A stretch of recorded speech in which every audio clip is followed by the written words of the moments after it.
Each year, we are required by law to train all employees regarding the rights and responsibilities of working for Weymouth Public Schools. In previous years, we have provided these trainings during your first staff meeting with the principal of your building. We have chosen to commit them to video in order to provide consistency of training, to allow you to watch them when convenient, and to ensure that they are easily accessible as a resource reference. Restraint regulations. These regulations are written to ensure restraint is only used as a last resort in the safest possible way and with extreme caution. Restraints should be administered only to protect from immediate, serious physical harm.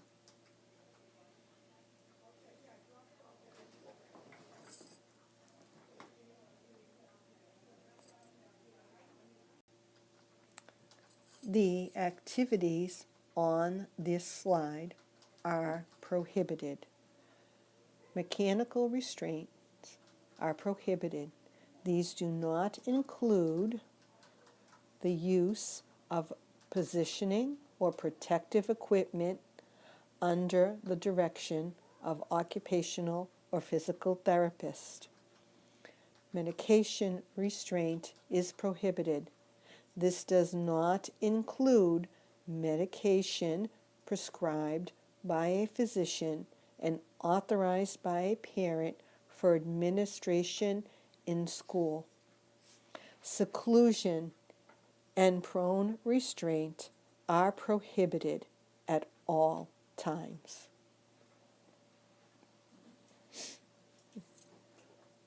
Okay. A primary focus of restraint regulations is prevention and de-escalation of behaviors. Preventing escalating behaviors begins with practices for all staff, including those listed here.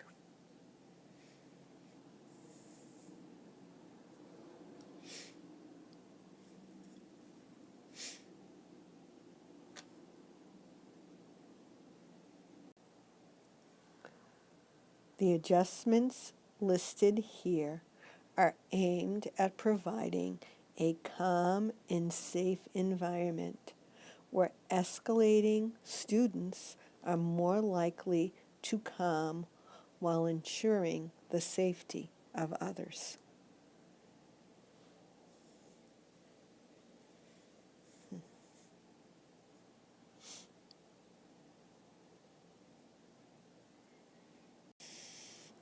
These are examples of interactions used when students are beginning to show anxiety, frustration, anger, or other signs of emotional distress. Their purpose is to avoid further escalation.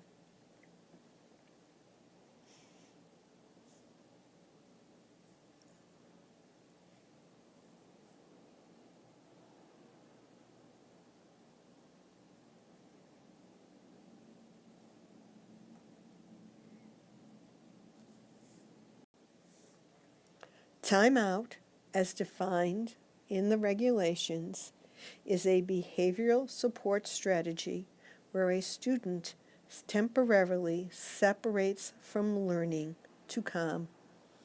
It is important that staff continuously observe the student, be immediately available to the student at all times, and that timeout ceases as soon as a student has calmed.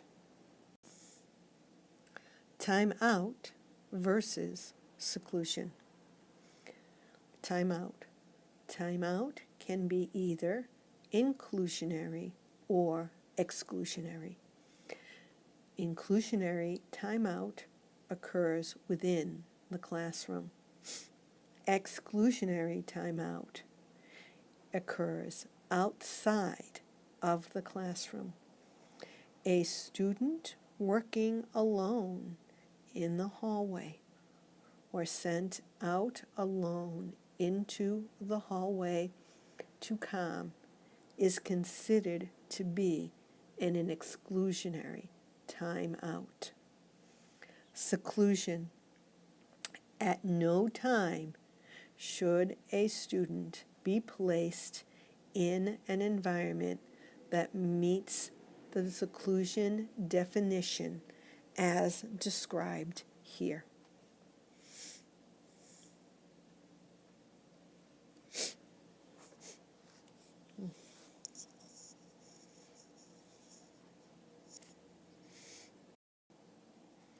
Physical restraint definition. Please read the following descriptions carefully to understand the differences between restraint, escorts, and physical assistance or prompting.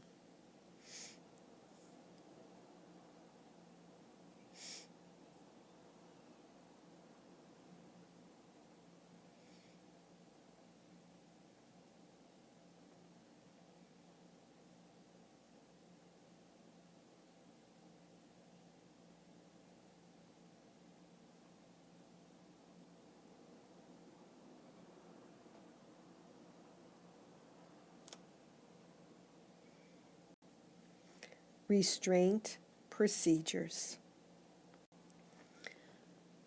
Listed here are times not to use restraint, as they do not meet the imminent physical harm standard.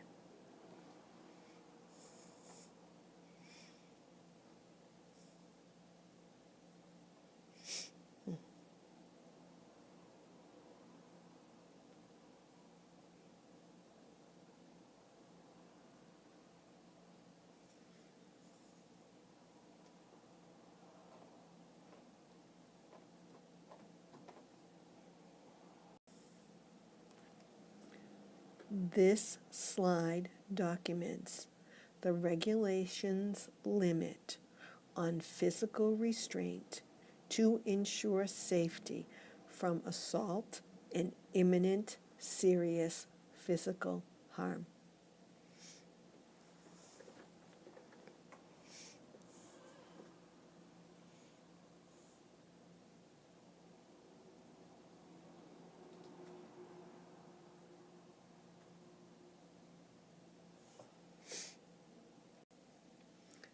Only CPI-trained staff can administer restraint.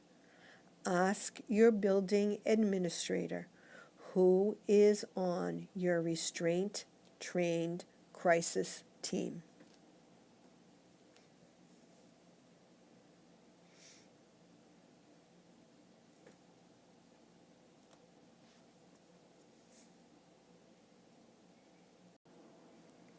All restraint procedures listed here are to ensure safety.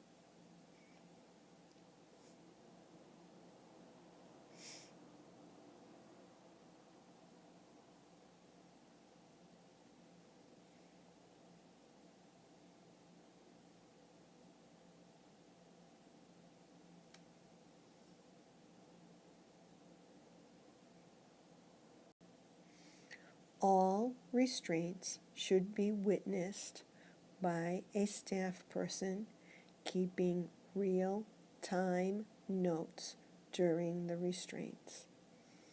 Nursing staff is informed when a restraint begins, so they are available to monitor a student's physical state and check the student immediately after the restraint is released.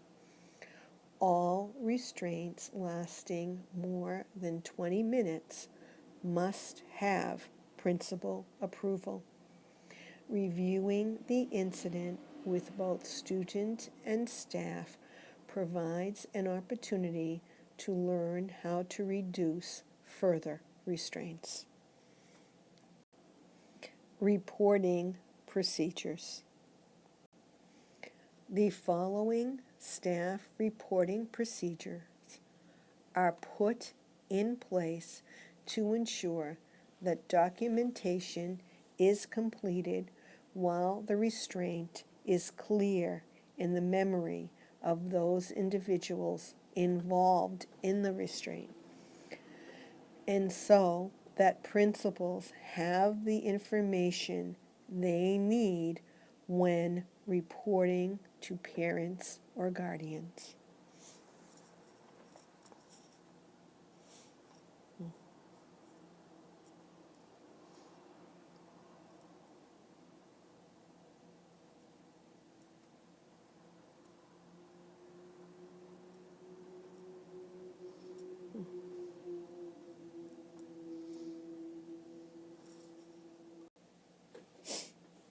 Parents are to be informed of a restraint as soon as possible by the building administrator. Contact with parents should be made immediately after the restraint is concluded whenever possible. It is best practice to provide parents with a verbal report prior to a student arriving home. Parents must receive a verbal report within 24 hours and a written report within 3 school working days.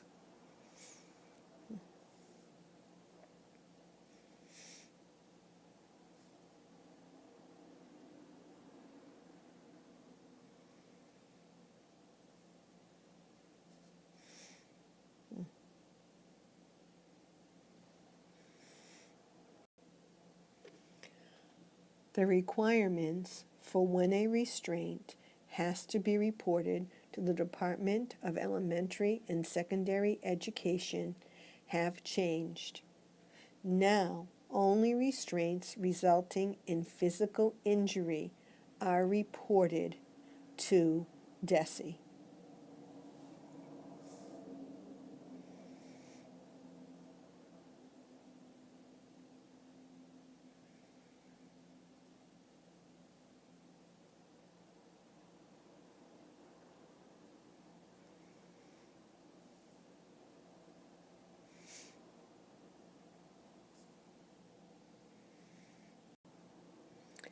Remember, in a crisis situation, you are our student's sea of calm. Quickly, take a breath, focus your thoughts, observe the situation, make sure the students are safe, and get help.